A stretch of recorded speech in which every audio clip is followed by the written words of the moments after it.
समय भगवान की शक्ति है या व्यक्ति के मन में सिर्फ एक भ्रम है कि समय जैसा कुछ होता है। लेकिन कुछ लोग तो ये भी कहते हैं कि समय सिर्फ एक माना गया एक प्रोपोगेंडा है, जबकि जो असलियत है, जो रियलिटी है, उसमें समय जैसी चीज कोई एग्जिस्ट नहीं करती।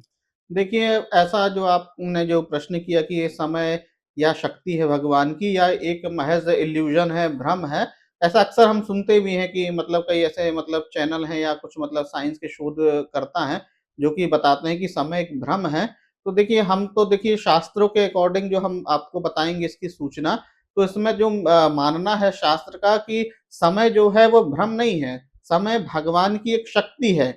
देखिए, हमारे यहाँ ये कहा जाता है कि समय भगवान की ऐसी शक्ति है कि उसके द्वारा भगवान इस जगत की सृष्टि भी करते हैं और समय के द्वारा उसका पालन भी करते हैं और समय पर उसका संहार भी करते हैं। इसका मतलब क्या हुआ कि समय कोई भ्रम नहीं है, ठीक समय है। भगवान की वह पावर है, वह शक्ति है जिसे कहते हैं ना कि काल, समय मतलब हम कहते हैं ना कि काल, काल भी मतलब समय का ही द्योतक है। तो जो काल है, काल ही इस संसार को पैदा भी करता है, पालता भी, नष्ट करता है। इसलिए कभी-कभी काल को क्या संज्ञा दी जाती है कि काल ही ब्रह्मा है, काल ही विष्णु है और काल ही शंकर है।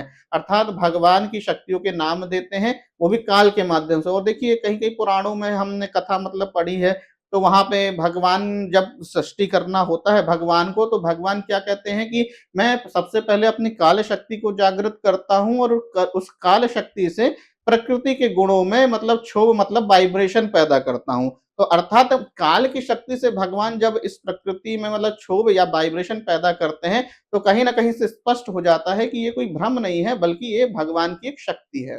नहीं, ये ठीक है, आपने बहुत अच्छा उदाहरण दिया कि क्योंकि शास्त्रों में ऐसा कहा गया है कि इस चीज का समय आएगा, इस चीज का समय होगा, तो ये तो तय है कि ये भगवान की शक्ति है। तो ये जो भ्रम वाली स्थिति आई, ये कैसे आई? क्यों समय को माना, मतलब समय को स्वीकार कुछ लोग नहीं कर पाते, या कुछ शोध जो कहते हैं कि समय एग्जिस्ट ही नहीं करता है, ये भ्रम की स्थिति है। देखिए, मेरा तो ये मानना है मोहन जी, इसके पीछे मतलब जो लोग कहते हैं ना कि समय भ्रम है, वो एक्चुअल में समय को भ्रम नहीं कह रहे हैं। जो समय के जो अंग हैं, जो काल के अंग हैं, जैसे काल के अंग माने जाते हैं ना कि सेकंड है, मिनट है, घंटे हैं, ठीक वैसे है। जैसे शास्त्र में हमारे यहाँ लव, निमेष, परमाणु, युग, है ना? और मनवंतर इत्यादि बहुत से समय के अंग बताए गए हैं। परंतु वर्तमान काल में जैसे समय के अंग बताए जाते हैं कि भाई ये एक सेकंड हो गया या 1 मिनट हो गया, 1 घंटा, लोग इसको समय मान लेते हैं। समय के अंग को समय मान लेते हैं, तो उसको कहते हैं कि ये भ्रम है। क्यों कहते हैं भ्रम? क्योंकि देखिए जब हम संसार में समय की मतलब हमारे लिए क्या उपयोगिता होती है? समय की उपयोगिता होती है कि हम संसार को देखते हैं, अपने आप को देखते हैं या कोई भी कार्य करते हैं, तो उसमें एक परिवर्तन होता है। तो हम क्या करते हैं, उस परिवर्तन को मापते हैं कि भाई ये परिवर्तन कितने समय में हुआ। तो जब हम ये मापते हैं तो हम क्या बोलते हैं कि ये चीज़ 1 घंटे में हुई है या ये चीज़ 1 मिनट में हुई है, 1 सेकंड में हुई है, या हम कहीं जाते हैं तो भाई हम 1 मिनट में पहुँचे या आधे घंटे में पहुँचे, मतलब हम एक समय का मतलब एक क्राइटेरिया देते हैं कि भाई एक मापक के रूप में, ठीक एक है। मेज़रमेंट हम करते हैं कि भाई इतने समय हमको इस कार्य करने में लगा या इतना समय पहुँचने में लगा या इतनी हमारी आयु हो गई, इतना समय बीत गया। तो ये जो भ्रम की स्थिति है वो इसलिए ऐसा कहते हैं कि वो परिवर्तन को देख रहे हैं। तो परिवर्तन जो होता है वो समय का अंग होता है, ना कि समय। देखो परिवर्तन कौन करता है? आप उसमें विचार कीजिए। जो समय है वो परिवर्तन करता है। तो जो परिवर्तन कर रहा है इस प्रकृति में, तो वो भ्रम कैसे हो सकता है? जबकि समय ट्रुथ होता है, समय वो शक्ति है जिससे भगवान संसार में सारे परिवर्तन करते हैं। हाँ, उसका जो अंग है जिसको हम मापते हैं कि ये परिवर्तन कितने समय में हुआ, उसका क्या वो अलग क्षण अलग है, हो वो सकता है। अलग-अलग है। तो उस स्थिति में लोग उसको क्या कह देते हैं कि टाइम एक इल्यूज़न है या भ्रम है। यदि देखिए ना आप मोहन जी, यदि समय वाक़ई में इल्यूज़न होता, तो आप बताइए कि जब ये सृष्टि जब पैदा नहीं हुई थी, तो फिर उस हिसाब से भगवान कैसे इस सृष्टि को पैदा करता? कहते हैं ना, कई जगह आपने थ्योरी भी पढ़ी होगी कि लोग कहते हैं कि भाई इस संसार बनने से पहले तो समय ही नहीं था, तो भगवान कैसे मतलब इस सृष्टि को पैदा कर सकते थे?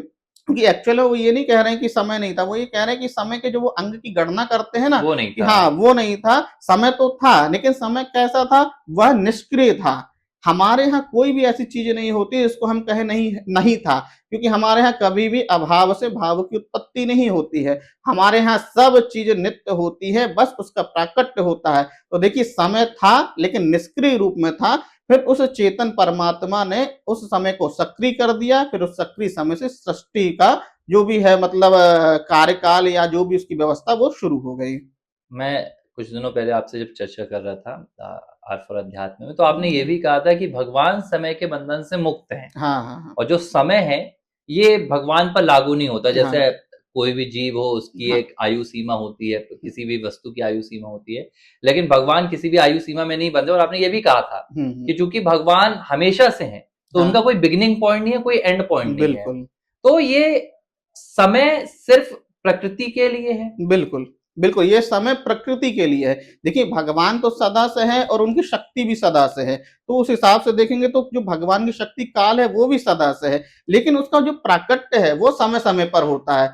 जब काल का जब प्राकट्य देखिए, आप जब कहते हैं ना कि सृष्टि पैदा हुई, तो हम उसको ये भी कह सकते हैं कि उस समय काल की शक्ति का प्राकट्य हुआ, अर्थात काल उस समय सक्रिय हुआ, है ना? और जो प्रकृति है, जब तक वो अंत तक नहीं पहुँच जाती है, तब तक उस काल की सक्रियता बनी रहती है। और जब वो प्रलय में पहुंच जाते हैं तो सृष्टि भी देखिए निष्क्रिय हो गई, अर्थात काल भी निष्क्रिय हो गया। यदि बताइए ना, यदि उस समय यदि काल नहीं होगा, तो आप प्रलय के बाद सृजन तक की अवस्था को कैसे, मतलब आप कहेंगे कि भाई प्रलय इतने समय का हुआ। या एक एग्जाम्पल, जैसे कि भाई आप काउंट करते हैं कुछ कार्य करने को, तो आप कहते हैं ना कि मैं इतने समय से ये कार्य कर रहा हूँ, तो इसके जस्ट अपोजिट भी होता है ना कि मैं इतने समय से कार्य नहीं कर रहा हूँ। तो देखिए, यहाँ पे नेगेटिव वाक्य है कि इतने समय से मैं काम नहीं कर रहा हूँ, तो आपके लिए वहां पे कुछ समय क्या हो गया, एक प्रकार निष्क्रिय चल तो रहा है, लेकिन इसका समय की क्या हो गया, निष्क्रियता हो गई कि मैं इतने समय से काम नहीं कर रहा हूँ। उसी प्रकार जब सृष्टि का प्रलय हो जाता है, तो समय निष्क्रिय हो जाता है, लेकिन समय समाप्त नहीं होता, अर्थात उसकी शक्तियां सुप्त हो जाती है। या एक और एग्जाम्पल अपन ये दे सकते हैं कि जैसे हम जब रात्रि में सोते हैं, तो सोते समय हमारी एक अवस्था होती है जिसको हम कहते हैं डीप स्लीप अवस्था, ठीक सुषुप्ति है। कहते हैं जिसको। तो देखिए, सुषुप्ति में ना हमारा ये जागृत का संसार होता है, ना स्वप्न का संसार होता है। वैसी डीप स्लीप होती है कि हमें पता ही नहीं चलता कि हम कितने समय के लिए सो गए। जब हम उस सोकर उठते हैं, तो हम क्या कहते हैं कि अरे, ना मैं कितने समय से सोया था, लेकिन हमको ये नहीं पता होता कि कितना समय हो गया।